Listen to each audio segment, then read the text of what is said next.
Hello साथियों, नमस्कार। YouTube पर एग्जाम फॉर 22 के चैनल में हृदय की अनंत गहराइयों से आप सभी का स्वागत है, अभिनंदन है।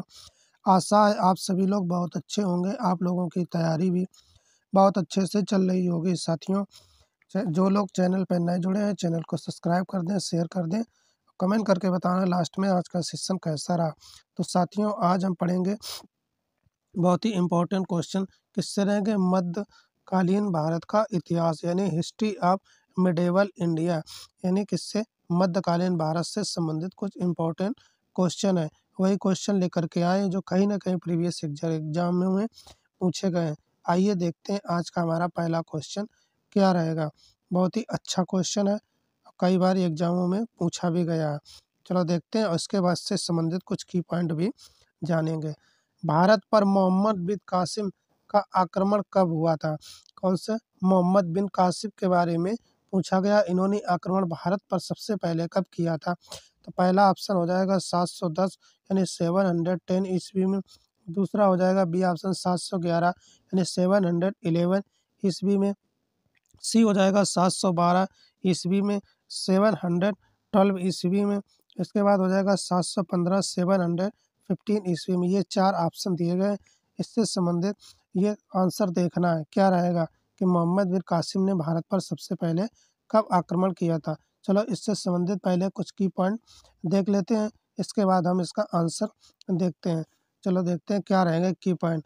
सबसे पहले मोहम्मद बिन कासिम ने किस भारत के सिंध पर आक्रमण किया था? कहाँ किया था?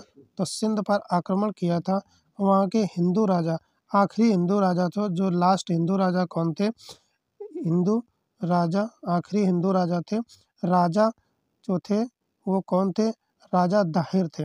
कौन थे साथियों? राजा दाहिर। राजा राजा दाहिर राजा दाहिर को इन्होंने पराजित किया था। किसने पराजित किया था? मोहम्मद बिन कासिम ने। हिंदू राजा, आखिरी हिंदू राजा थे जो राजा दाहिर। कौन थे?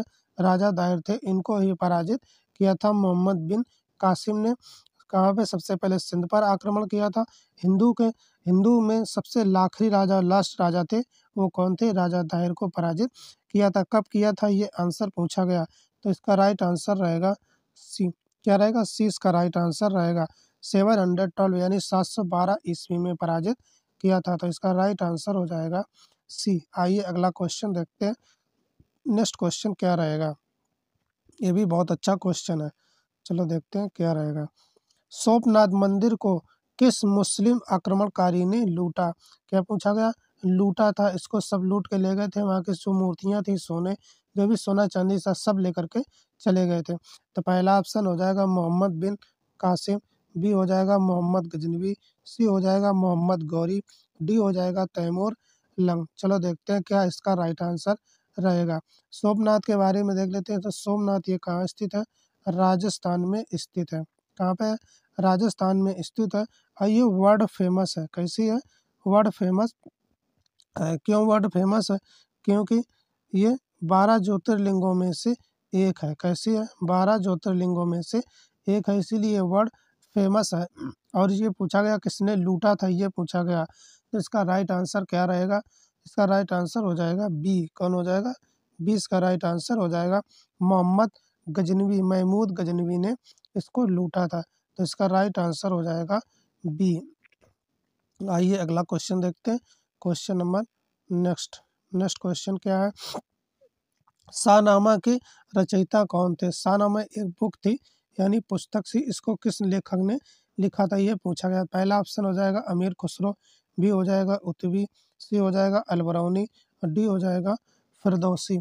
चलो देखते हैं क्या इसका राइट आंसर रहेगा।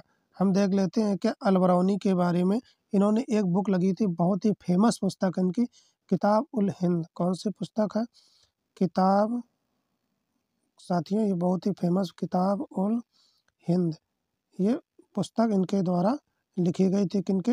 अलबरौनी के द्वारा लिखी गई थी किताब उल हिंद। अब इस पुस्तक का नाम देखते हैं क्या रहेगा, किसने लिखी थी? शाहनामा। तो इसका राइट आंसर हो जाएगा फिरदौसी। क्या रहेगा?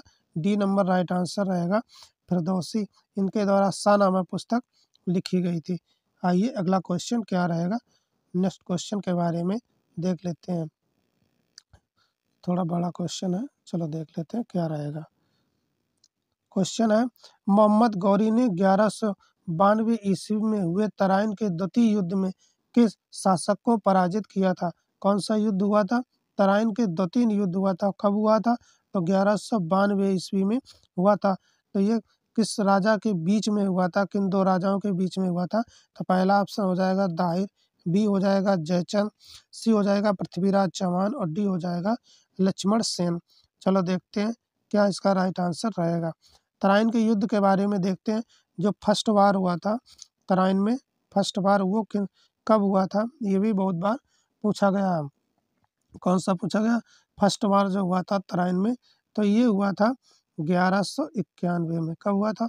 1191 ईस्वी में हुआ था। और किनके किनके बीच हुआ था? तब तराइन का युद्ध मोहम्मद गौरी और पृथ्वीराज चौहान के बीच दोनों युद्ध हुए थे। किनके बीच? मोहम्मद गौरी और पृथ्वीराज चौहान के बीच पहला वार हुआ था 1191 ईस्वी में और दूसरा हुआ था 1192 ईस्वी में। आइए देखते हैं। तो इसका राइट आंसर आप लोग जान गए होंगे किनके बीच हुआ था? पृथ्वीराज चौहान के बीच में हुआ था। तो इसका राइट आंसर हो जाएगा सी। आइए अगला क्वेश्चन देखते हैं क्या रहेगा। ये बहुत अच्छा क्वेश्चन और कई बार पूछा भी गया। क्या हो जाएगा? लाख बक्स किसे कहा जाता है? क्या पूछा गया? लाक्स बक्स के बारे में पूछा गया। किस शासक को कहा जाता है? लाक्स बक्स ये क्या थी? उपाधि थी। क्या थी साथियों? पहले उपाधि दी जाती थी। तो कोई राजा अच्छा कार्य करता था या कोई सामाजिक वैसा कार्य करता था, उसे उपाधियाँ या टाइटल इसे कहते हैं। क्या कहते हैं? टाइटल दिया जाता था। मगर अब क्या हो गया? भारत के संविधान में, इंडियन कॉन्स्टिट्यूशन में आर्टिकल 18 में, कौन सा? आर्टिकल 18 यानी अनुच्छेद 18 में उपाधियों को क्या कर दिया गया है? अंत कर दिया गया है। क्या कर दिया गया? अब इन्हें हटा दिया। अब राय, बहादुर, साहब ये जो उपाधियाँ ये नहीं दी जाएंगी। आर्टिकल 18 से हटा दिया गया है। चलो देखते हैं लाख बख्श की उपाधि किस राजा को दी गई थी। पहला ऑप्शन हो जाएगा कुतुबुद्दीन ऐबक, बी हो जाएगा फिरोज शाह तुगलक, सी हो जाएगा इल्तुतमिश और डी हो जाएगा अलाउद्दीन खिलजी। चलो देखते हैं क्या इसका राइट आंसर रहेगा। देखते हैं। तो लाक्स बक्स की इससे संबंधित पहले हम देख लेते हैं की पॉइंट। तो फिरोज शाह तुगलक जो तुगलक वंश की है, इसकी स्थापना किसने की थी ये पूछा जाता है। तो गयासुद्दीन तुगलक ने की थी। किसने की थी? गयासुद्दीन गयासुद्दीन तुगलक ने की थी। किसकी? तुगलक वंश की स्थापना। और खिलजी वंश की स्थापना किसने की थी? ये भी कई बार एग्जाम में पूछा गया। तो खिलजी वंश की स्थापना जलालुद्दीन ने की थी। किसने की थी? जलालुद्दीन। जलालुद्दीन ने किसने की थी? इसे की थी खिलजी वंश की स्थापना। और तुगलक वंश की स्थापना गयासुद्दीन तुगलक ने की थी। और इल्तुतमिश के बारे में देख ले। इल्तुतमिश जो है ये गुलाम वंश का शासक था। कौन था? गुलाम वंश का शासक था। गुलाम वंश का। और इसकी एक पुत्री थी। कौन सी? रजिया सुल्तान कहा जाता। रजिया सुल्तान थी जो भारत की पहली मुस्लिम महिला शासिका थी। रजिया सुल्तान। इन्होंने भारत पर, दिल्ली सल्तनत पर पहली बार इन्होंने शासन किया था। तो एक महिला ने, मुस्लिम महिला ने शासन किया था। आइए अब देखते हैं क्या रहेगा। कुतुबुद्दीन ऐबक जो है ये कौन थे? इनके बारे में चलो देख लेते हैं। कुतुबुद्दीन ऐबक थे जो गुलाम वंश था, गुलाम वंश के वास्तविक संस्थापक थे, फाउंडर थे।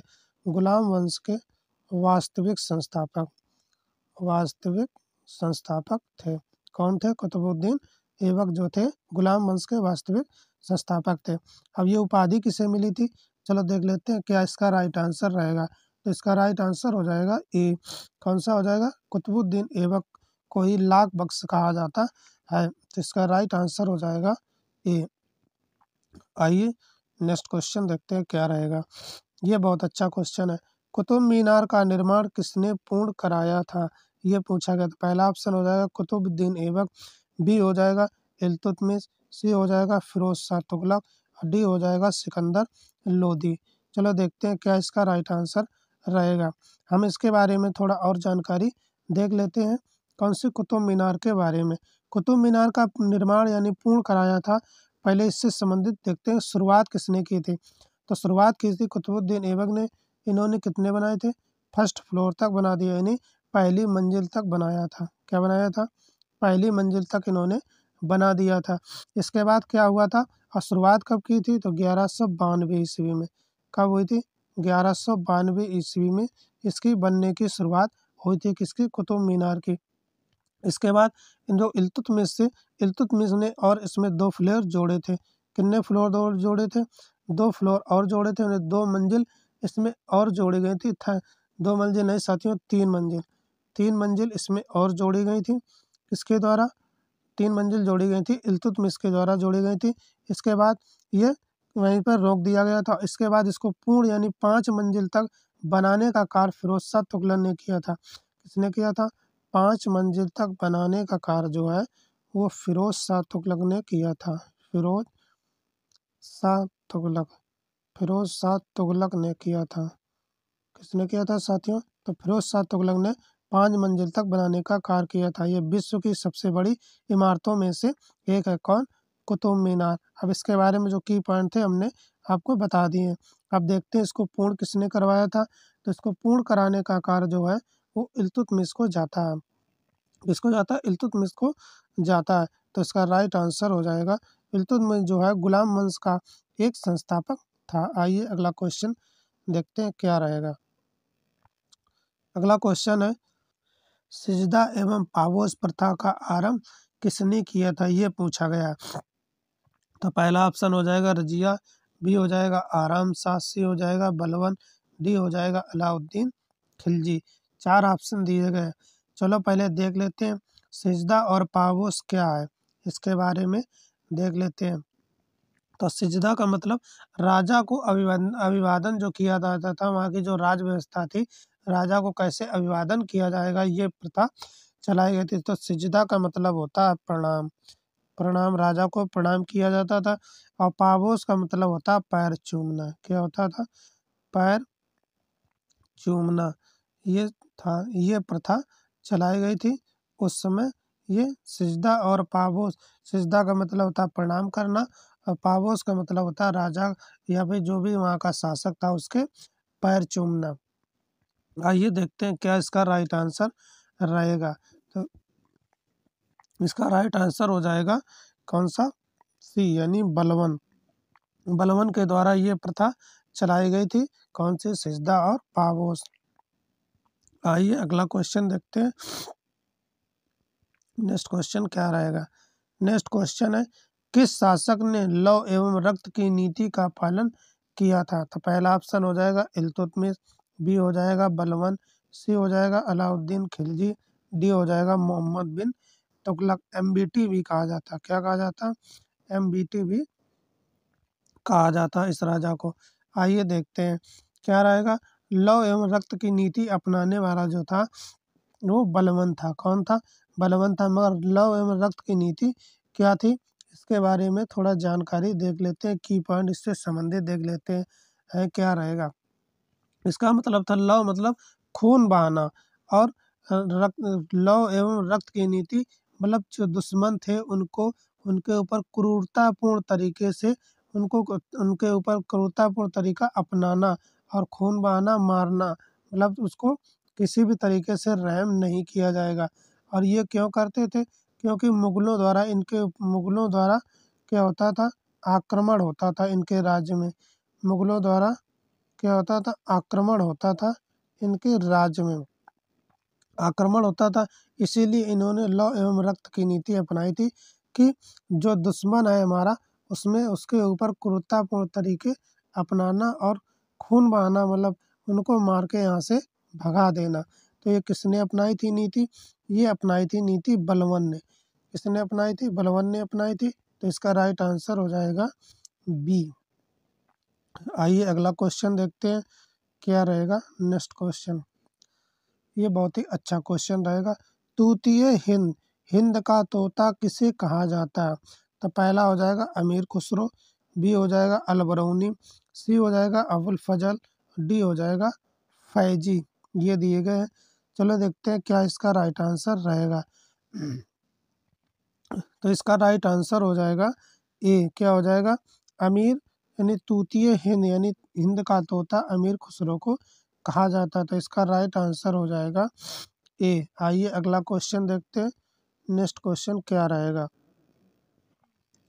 नेक्स्ट क्वेश्चन है, देखते हैं, किस सुल्तान ने सिकंदर यानी स्तुति सिकंदर की उपाधि धारण की थी? अभी उपाधियों के बारे टाइटल के बारे में बताया था कि जो पहले राजाओं को उपाधियां मिलती थी, यानी सिकंदर या द्वितीय सिकंदर की उपाधि किसने धारण की थी? पहला ऑप्शन हो जाएगा अलाउद्दीन खिलजी, बी हो जाएगा मोहम्मद बिन तुगलक, सी हो जाएगा फिरोज शाह तुगलक, डी हो जाएगा सिकंदर लोदी। चलो देखते हैं क्या इसका राइट आंसर हो जाएगा। तो इसका राइट आंसर हो जाएगा ए। क्या रह जाएगा? ए इसका राइट आंसर हो जाएगा। यानी अच्छा क्वेश्चन था ये। किसी पहले उपाधियां, मगर अब भारत के संविधान में आर्टिकल 18 जो है उसमें उपाधियों को क्या कर दिया गया? अंत कर दिया गया। अब उपाधियां नहीं दी जाएंगी।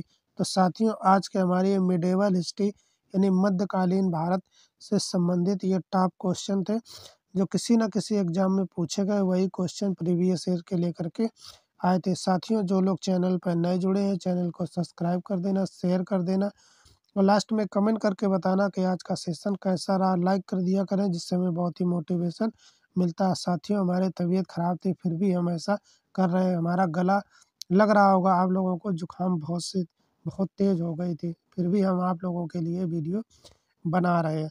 तो साथियों, अपना अमूल्य समय निकाल कर हमारे चैनल पर जुड़ने के लिए, हमारा वीडियो देखने के लिए बहुत बहुत धन्यवाद। Thanks for watching this video.